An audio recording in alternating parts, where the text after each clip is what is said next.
and I'm going to quickly kind of take on the final review of the season with something called Takopi no Genzai, also known as Takopi's Original Sin. So, interesting story about this. A couple of episodes back, or actually, I want to say about 4 or 5, yeah, three or four episodes back. So that's like what, 1 or 2 months ago, right? Um, during a news segment, I saw a little like editorial article review kind of thing on Anime News Network about Taco B's Original Sin. So I kind of clicked on it and kind of skimmed through it while I was talking about the news. And then only a few days after, Nier actually DM'd me saying, "Hey, have you seen this series called Taco B's Original Sin? Because like I'm probably not going to watch it because it's a little bit weird, whack, disturbing, whatever. Not whack, but it's like a little bit disturbing. It's a little bit hard for me to watch. Can you try reviewing it?" And I was like, "Oh, it kind of seems like it would pop up, right? Because it is a very interesting, or it seemed like a more kind of emotionally distressing, disturbing series, and people like a good Nakige, right? People like being emotionally disturbed, as long as it's not gratuitous, right? So I saved it until it was the last series that I would review, and I went through it, and you know, it was a series, and I'm Wow. glad that Nier to recommended it, pushed for me to actually try reviewing it because I did enjoy going through it, but now here it is. Takopi's Original Sin. So Takopi's Original Sin, Takopi no Genzai, is a manga original that was published in Shonen Jump Plus. So Shonen Jump Plus is the digital publishing arm of Shonen Jump. It was done by it's done by an artist called who calls himself Taizen Five Taizen Ghoul, who also did the Ichinose family's Deadly Sins. Probably somewhat similar. I haven't read it, but probably similar theming to what this has. The anime production is mainly headed by Initia. So Initia did a lot of helping out animation production, coordination, and cooperation, helping out with stuff like Kageki Shoujo. And their main other work is a previous ONA short called Masada, which was done, created after, I believe, some. It was a short that was created after some like a cover song or something like that. But uh, that was their main kind of experience heading animation production.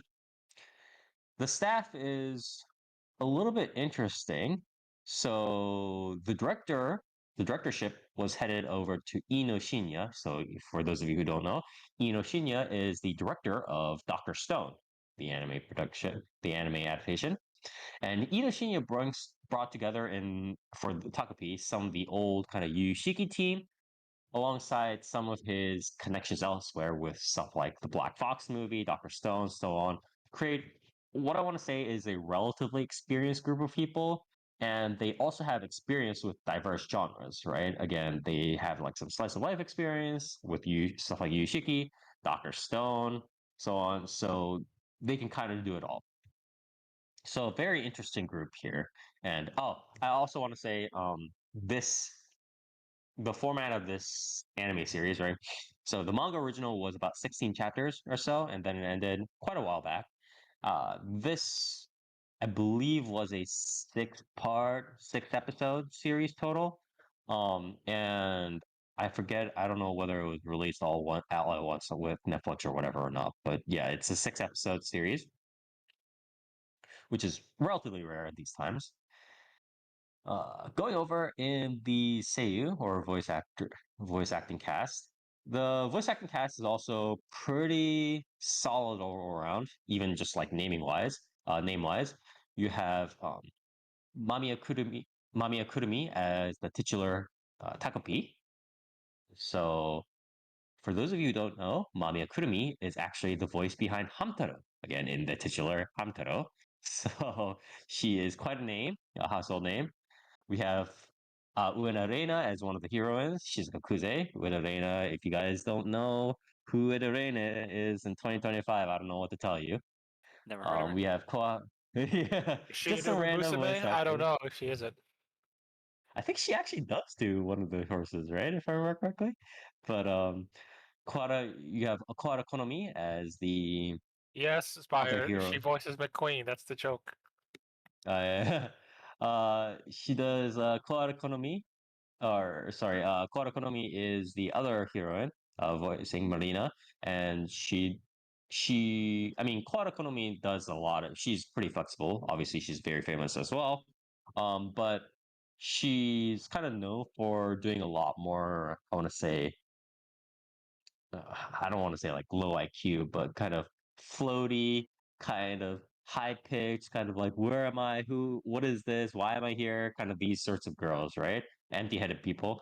And it's interesting, obviously to see her kind of take on these more of these roles as they come along that are not those sorts of ditzy girls, right? And the kind of Shota boy, young boy here, sidekick is actually voiced by Nagase Anna. Nagase Anna actually is doing a couple of other supporting roles this season. She's been kind of on the up and up as well. Obviously, she has a lot of experience herself. But yeah, a very solid voice acting cast all around. Spire, who is the best Shota? What Huh? the fuck? I am not going to answer that Don't answer. question. Yeah, don't answer But that. anyways, My favorite yeah. Shota is Kamen Rider O's. Shut Hey, up, bro. yeah. Anyways, Oh. so going over the opening OPED and audio visuals. The opening theme is Happy Lucky Chappy by Ano. I don't think I need to explain what Ano is in the current kind of sphere of J-pop music. She is one of the most famous J-pop artists currently going around right now. Spot, is she more popular than Ado? She's not more famous than Ado, but Is I she said more one of the famous most from famous. Yo Asobi? No. I mean, like, I what are we talking stand. about? I don't know. Anyways, yeah. Okay. Anyways, Anna is one of the most famous J-pop artists around right now, and she has her whole like theme branding going on, where she's doing kind of the menheta, like that sort of like role. Famous for not eating veggies like ever for whatever reason, Based as but yeah. fuck. Yeah. In my opinion, both the storyboard and the song for this was very kind of that general theme, the happy-go-lucky, Dempa, Manhattan, kind of that sort of theme, right? Um, where it has like the happy on the front, the flowery happy, not flowery, but like happy, bright palettes on the front, and then the whole like, sad stuff in the back, right? Although it wasn't really disguising the back, it was just flashes, cuts to sad stuff happening. But you know what I mean. It has that sort of like two sides to it, to the equation. Overall, the storyboarding and the song was okay.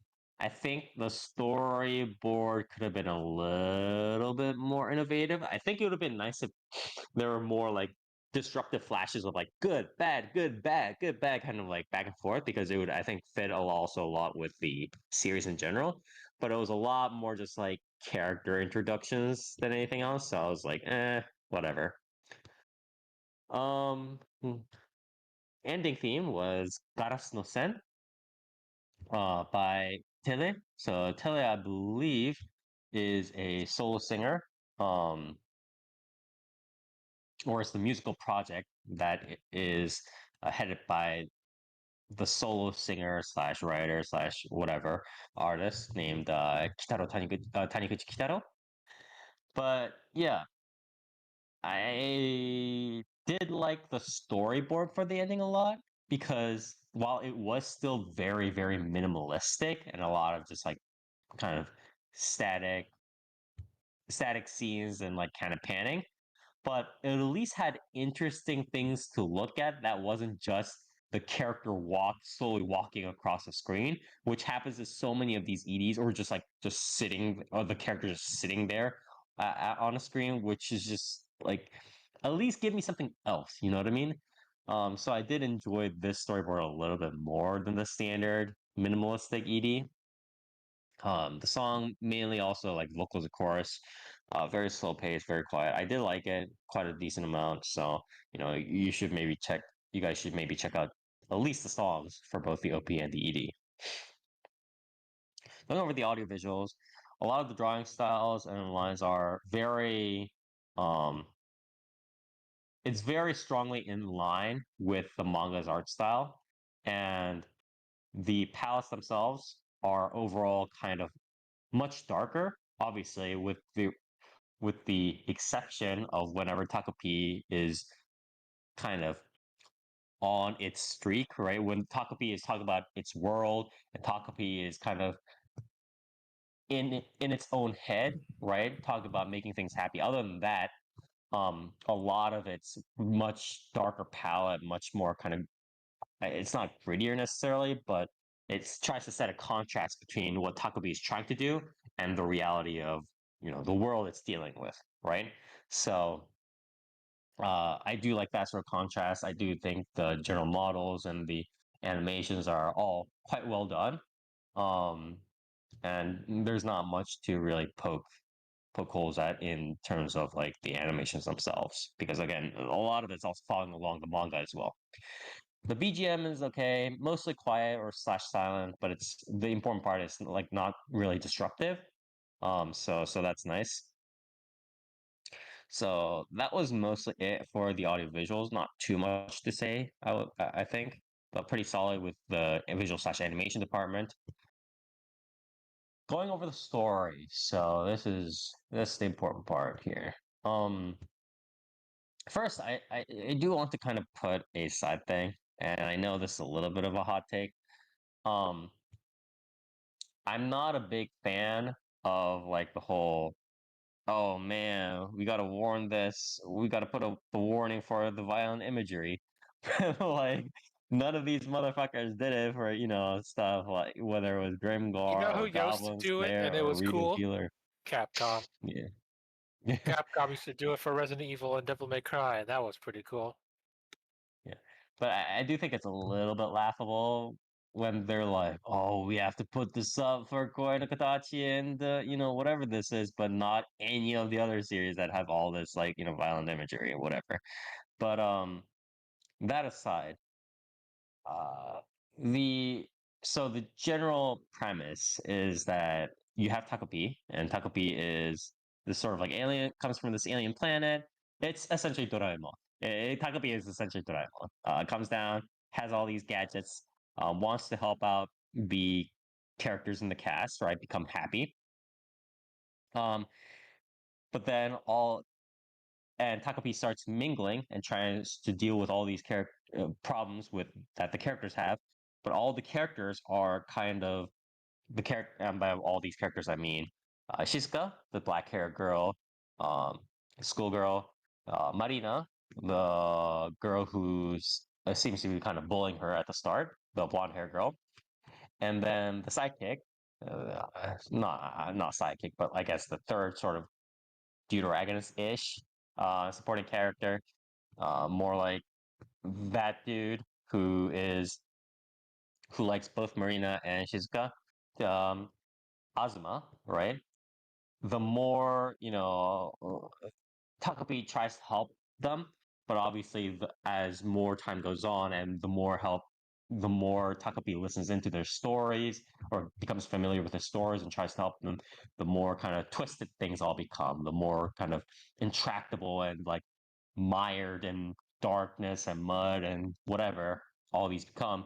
And Takopi's kind of ways of trying to help them also become more and more twisted, right? Um, so, and obviously, again, a lot of these kind of problems that arise are kind of out of the control of Shizuka and Marina and Azuma, right? A lot of these problems come from the outside, from their parents, from their circumstances, et cetera, et cetera, et cetera, right? So, um, I do really like that the setup is that Takopi is still sort of in a sense the main character, the narrator. So it's a he's Takopi. I'll call it. Yeah, I guess it is acting as the Watson to the Sherlock Holmes. Except there are like two or three different Sherlock Holmes running around. He is the narrator, the chronicler, right? I'll do he, the abstract he, right, in this English version. But um, Takobi is acting as the Watson to Shizuka, Marina, and Azuma's Sherlock Holmes. But at the same time, um, A, uh, Takopi is also affecting the plot actively by interacting with these characters and um, using sort of how do I say this, like timelines and time travel stuff. I won't go into too much details because I don't want to spoil it, but essentially timelines and time travel related stuff, right, to affect the story. Again, much like Watson, and also evolves in personality throughout, alongside the others while trying to solve the problem. Again, much like how Watson did in throughout the Sherlock Holmes franchise, right? The novels, stuff like that, and throughout the different mysteries. So I think that was a very good setup because it doesn't necessarily like that sort of very organic, intuitive, kind of smooth evolution, significant evolution as well, doesn't necessarily always happen with a lot of these characters, right? That are chroniclers of the story, that are mascots of the story. It's usually a lot like the sad characters, right? In this case, Shizuka, Marina, Azuma, right? Are they become sad, they're sad, and then they become less sad, or like that's their change, and then all the while the mascot is beating the drums, dancing, giving the medicine, whatever, cure all, blah blah blah. And there's not much change with the mascot, but seeing that sort of change and aligning that with a story is a very nice setup of the author stuff. The I also like how the specific sort of cuts, and there's a lot of swift back and forth in terms of like cuts slash scenes, right? Between the dialogue with the alien and what they're gonna do, sort of these almost like comedic, right? Comedic effect plans that they have with the alien with different characters, right? Versus the sort of horrors almost, right? Bad things, disturbing things, horrors, the banal evil that is surrounding their situations. And the author does a lot of back and forth between that very quickly. And this creates a sort of emotional surrealism, right? Because you're getting whiplash back and forth between, like Takopi, Takopi's just suggesting something random, like, oh man, you guys are really doing this, or like, oh, Shizuka's being advised by Takopi to do this thing, and it's like kind of wacky, or the Shizuka and like the boy is like talking to each other, and they're saying some whack stuff, and then suddenly there's some crime going on, or some fight going on, or some horror like inducing scene going on. So there's this like back and forth, creating that emotional, again, whiplash, right? But at the same time, the the light part of the light, quote unquote, comedic part of the series is underlined by the fact that they're getting help from this freaking alien octopus who's Doraemon, right? And just giving them random advice because he doesn't know what, or it doesn't know what the heck is going on with humans, right? So that creates this like surreal aspect, right? Because due to the juxtaposition. So I think, again, the author also did a good job with that sort of like back and forth. um as well as, and a third good thing again that the author did very well is portraying gray morality not as a how do I say this,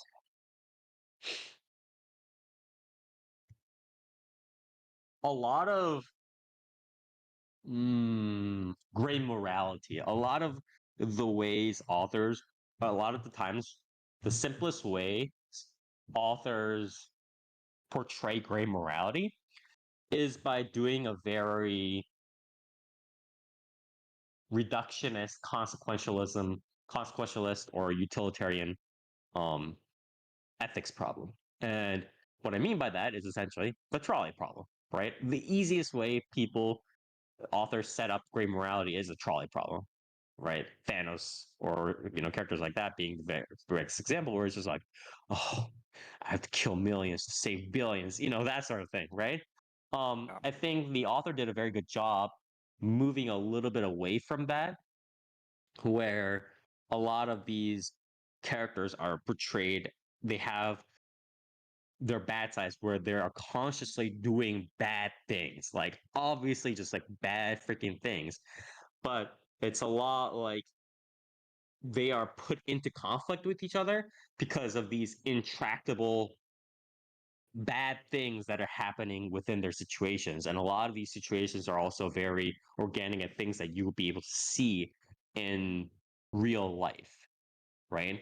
You don't really see in real life people going, man, I have to kill 50 people to save 100 people. Like, no, that's not really a thing that you see. But a lot of these situations that you see with these parent, children, sibling dialogues that you see in Takopi, in the Genzai, Takopi's original sin, you would see in real life. In fact, I've experienced some of that sort of stuff myself, and some of them might be slightly reductionist. Some of them might be a lot of a significant amount of it might be reductionist and quite fast, which I'll talk about in a bit. But these are much better, I think, to use to show gray morality, the intractable, the almost seemingly inevitable nature of conflict and people doing bad things to each other due to their circumstances, rather than just being like, oh, here's the trolley problem. Oh, that's great morality. That's a very asinine thing to do. And I think this author avoids that very well. So a lot of things that, this art author is doing well. I would say the middle of the last episode was a very good animation based way um of portraying this like old adage where it's like time will heal all. I think they did a very good job with that. But then the issues, I think, come here with Takopi. And the main issue I have with Takopi is that there is, I don't know whether it's just because the author want to end it at 16 episodes no matter what, but there is a lot of pace acceleration and a lot of on the nose emphasis and a lot of reductionism in what was an initially very good setup. There's a lot of like, well, fuck, I have to do this because fuck you, like all this hateful stuff happened, or like, I have to do these extreme actions right now, and it's not like to some extent, especially since it is fiction, that sort of like bullying or that sort of bad action, that sort of extreme attitude, those sorts of extreme fights or words can happen to some extent in real life. But I think a lot of that is not, it was kind of done up because it was fiction and it needs to go faster. And you can kind of feel that in the story where it's just like, oh, this character needs to do this extreme action to this other character right now because the story needs to go on. And it's, while I understand that part of fiction, it is also a very obvious way to break that sort of, um, at least for me, that sort of emotional attachment to the story. Because to me, pacing is so much more important when you're dealing with these sort of serious emotional aspects, because not every person in a realistic setting, right, goes through things and comes to decisions, right, extreme decisions, or in the same way, right, or in a timeline where people might want. Some people might take abuse forever, and they might literally go to the grave while taking that abuse, right? Some people might snap in 2 sentences, right? Some people might snap, but then they snap by doing something reasonable, like being like, "Hey, I'm gonna leave. I'm gonna divorce you, whatever." Right? Some people might take crap for 15 years and then suddenly go to town with a hatchet, right? And kill people. And there's all these different types, and uh, because that pacing, that sort of, hey, some people take it this way, some people take it that way, is so important. It's important to make the story and the characters feel like they're moving in their own pacings and not just, hey, things are coming to a head, the story's coming to a climax, I'm gonna stab you or something. That's a very easy way to make a story feel less organic. And I think I do have to take some points off for that sort of pace acceleration, that sort of sometimes on the nose emphasis. And this is not me having a bias because oh it's edgy or whatever. It's like it was good. It was good at the start, but it just got compressed a little bit too much. There was a little bit too much reductionism, especially in terms of the interpersonal relationships and the problem origins kind of all being like, oh, well, it was all kind of due to the parents, right? That sort of thing. Easy kind of throw off, right? And throwing the problem off so easily to, oh, it was because of the parents, stuff like that, also kind of, especially when the parents aren't as involved in the overall story in terms of screen time and stuff like that, also makes it very difficult for people to kind of be like, okay, well, or for the author rather, to be like, okay, well, there are various ways to go in this story, right? There are various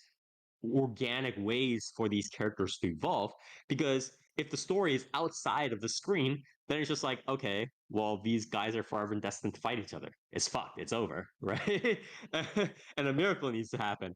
And so I think that was a little bit unfortunate part of this story. Although again, the setting was extremely good initially. Um, I kind of want to return to one of the good points as I'm saying this, where I think while doing this, the main difference that stories like say Koi no Katachi, stories like Oyasumi Punpun, stories like this, right? Takopi no Genzai really does well, and obviously a part of it is a significant part of it is due to the setting in general, like the regular, oh, it's a Japan countryside setting or whatever, or Japan school side setting. Um, but I do think another significant part of it is just due to the author's writing. But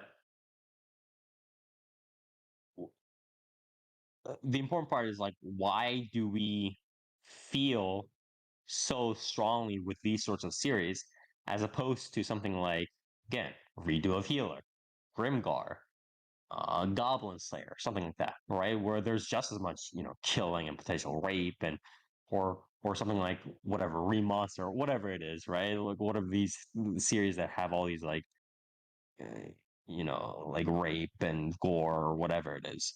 And my answer to that is um I think people respond to the banality of evil, and by banality of evil, I'm referring to that sort of standard concept, right? Where it's like people in real life, right? When people are usually doing what we consider evil things on the outside, they're not doing it because they're like, I want to be evil, or like, I'm following this dialogue and then now, or I'm following this like philosophy and now I will do the evil things. Like, it's usually not like that unless they really have some sort of like, mental disorder or whatever, right? But it's more that most evil is banal. And by banal, I mean it's just people are stupid. They are not really able to think about how their actions will affect those around them, right? And even affect themselves, stuff like that. And so because series like Oyasumi Punpun or Takopi no Genzai or whatever reflect that so much better, and that sort of banal evil is ever present in our real lives, right? We don't have super evil Lex Luthor, oh my god, fuck you kind of people running around every day, right, in real life, for the most part. um, Yeah. but because of this banal evil that's presented to us in anime series, I think we are more affected by it, right? With these series. So I think that's a good thing that they did, and obviously, again, part of it is because of the setting that they are played in. But I think it's much more than that. It's type of writing, right? And that's a good part. So those are sort of the good and bad parts of it. Um, I would say overall, it does end up being still very solid, even through my lens. Again, I tend to have a bias against this sort of like on the nose, edgy, like, oh man, bad things happen to me because parents or whatever it is. I usually have a bias against that because it ends up being very surface level, like not really sussing out characters, not really going into stuff.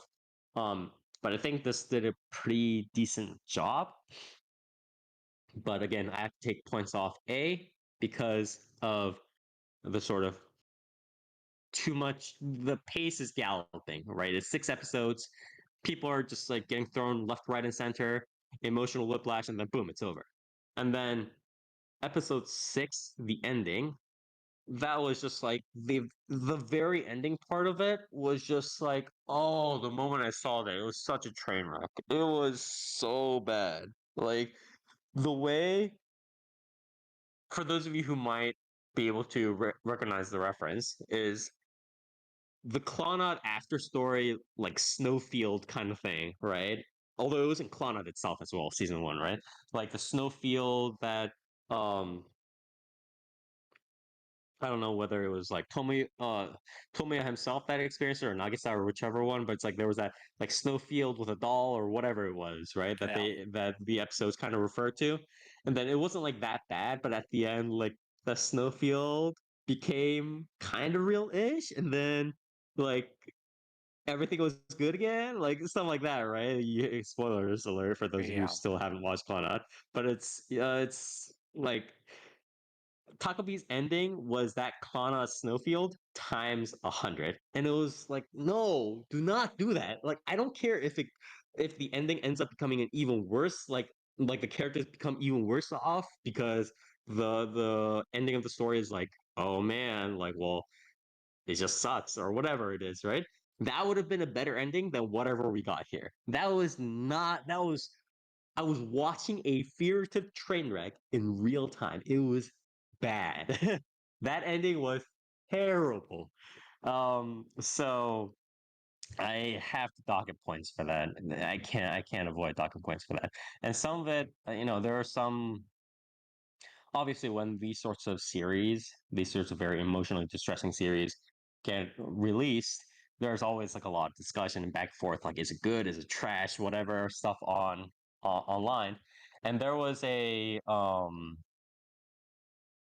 uh there was somebody ranting on Reddit, for instance, where it's just like the it's like somebody was just like, oh man, it's just like kind of dips in and out. It's just like borderline torture porn. It's just juvenile, shallow, blah, blah.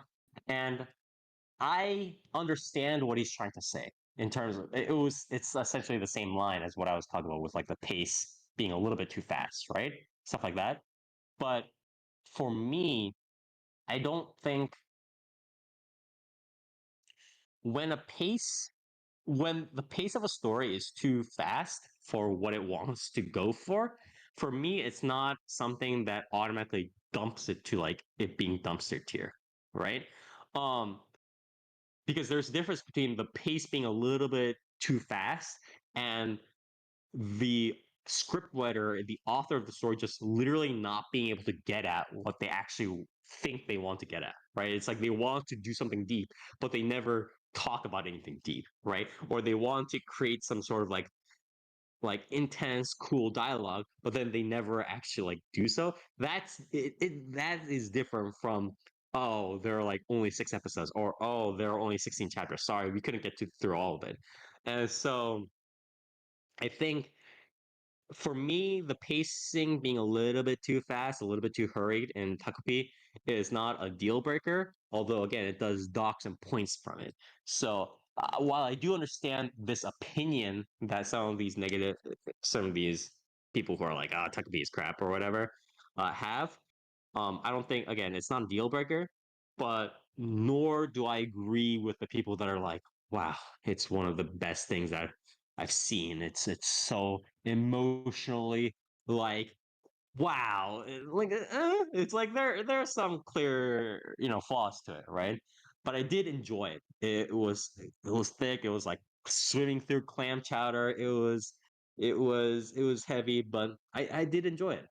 Um, despite its story structure flaws. I think if I had to rate it, I initially kind of started out with kind of an 8.5, almost leaning into 9 when I was before the ending, right? Because I think it was very, very solid. It could have had a potential to be contender for anime of the year. Um, I don't know if it was going into like full masterpiece like territory, 9 plus kind of things, but 8.5 would have been a good score I would have given for it before the ending. The ending cut it down to 7.5 or 8. I cannot give I cannot give a that's not yeah, that's not happening with an ending like that. Um, so I think I would have to give the series a 7.5 or 8 out of 10. Again, I have a bias, and this is very, again, near nose. All of these guys on the podcast know I have a bias against this sort of like, oh man, all these bad things happen, blah, blah, blah, these sorts of series. But I think, Takopi did a very good job kind of balancing that out. Again, very unfortunate that it was a little bit rushed, but I think the setup, the characters, what it tried to reach for was quite well devised overall. So I would definitely give it at least a 7.5 or 8 out of 10. And, you know, I hope we get more uh, series that are trying to talk about this sort of stuff.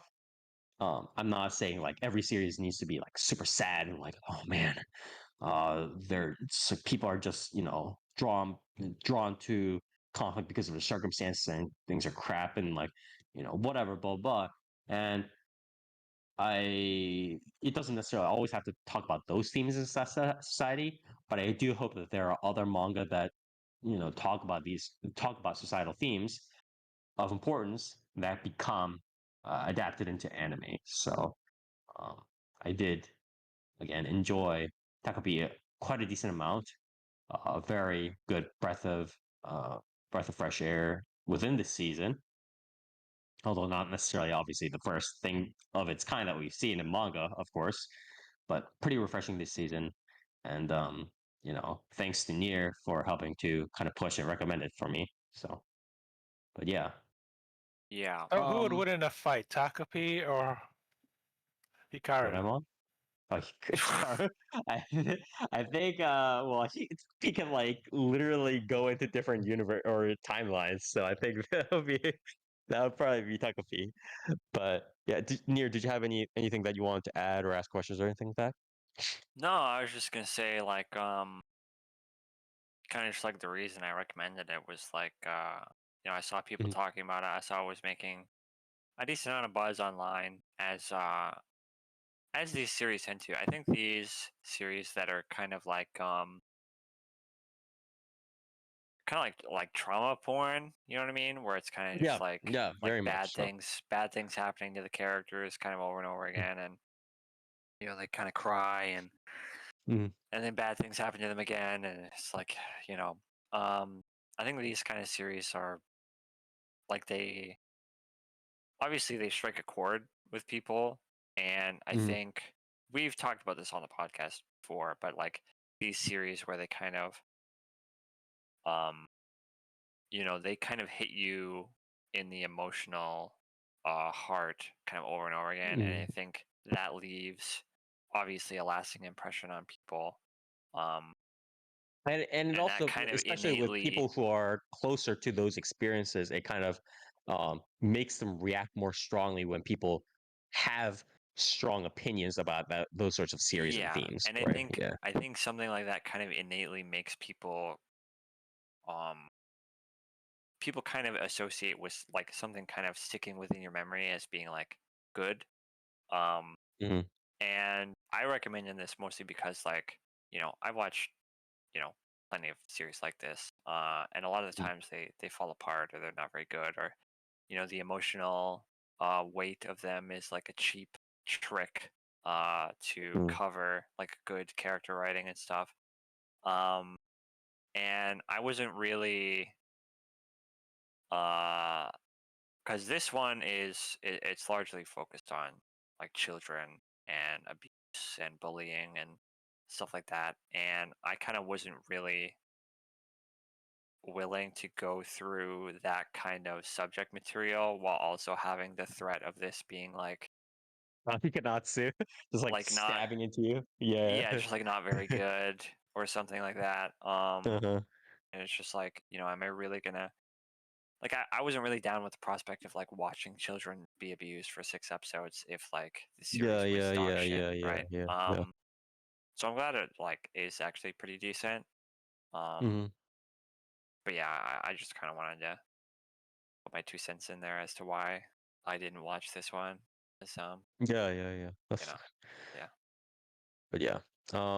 Takopi, pretty solid. Obviously, again, has its holes kind of almost brought on by the nature of its formatting, but it is what it is, right? So if you do want to watch some of these, if you do like kind of going through some of these more traumatic series, right? Maybe not necessarily for the porn portion of it, but hopefully so you can see how these sorts of personalities, these sorts of characters, premises come in conflict with each other, and sort of how they interact, right? Through the trauma, through the bad stuff, right? And how Takopi also evolves, right? Because that's also another interesting part of it, right? Um, if you want to see the evolution of these characters, which is the most valuable part of this whole series, please do check it out.